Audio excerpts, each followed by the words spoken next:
ऊष्मागतिकी का प्रथम नियम। ये जो है वो आपको ये बताता है कि अगर आपके पास कोई सिस्टम है, ठीक है सिस्टम है और आप इसे कुछ हीट सप्लाई करते हो, कुछ हीट देते हो और इसने कुछ काम डेल्टा डब्ल्यू कर दिया, तो डेल्टा क्यू और डेल्टा डब्ल्यू में क्या रिलेशन है? कई बार ये देखा जाता है कि जो हम ऊष्मा देते हैं उतना कार्य हमें नहीं मिलता। हमने पता लगा 100 जूल ऊष्मा दी और हमें कार्य जो है वो 80 जूल ही मिला। तो 20 जूल कहाँ खर्च हो गए, कहाँ चले गए, दिख नहीं रहे मुझे।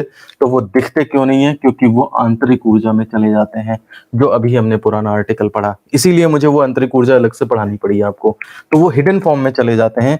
तो ऊष्मागतिकी का प्रथम नियम इसी समस्या को दूर करता है कि अगर हम किसी सिस्टम को डेल्टा क्यू हीट देते हैं तो उसका कुछ पार्ट तो वर्क डन कराने में वेस्ट हो जाता है और बाकी बचा पार्ट उसकी इंटरनल एनर्जी की इंक्रीज कराने में या उसके इंटरनल एनर्जी में चेंज में आ जाता है।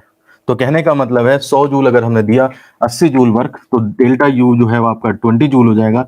देखिए अब 100 ये भी हो गए, ये 100 ये भी हो गए, तो एक तरह से आपका हिसाब किताब बराबर हो गया।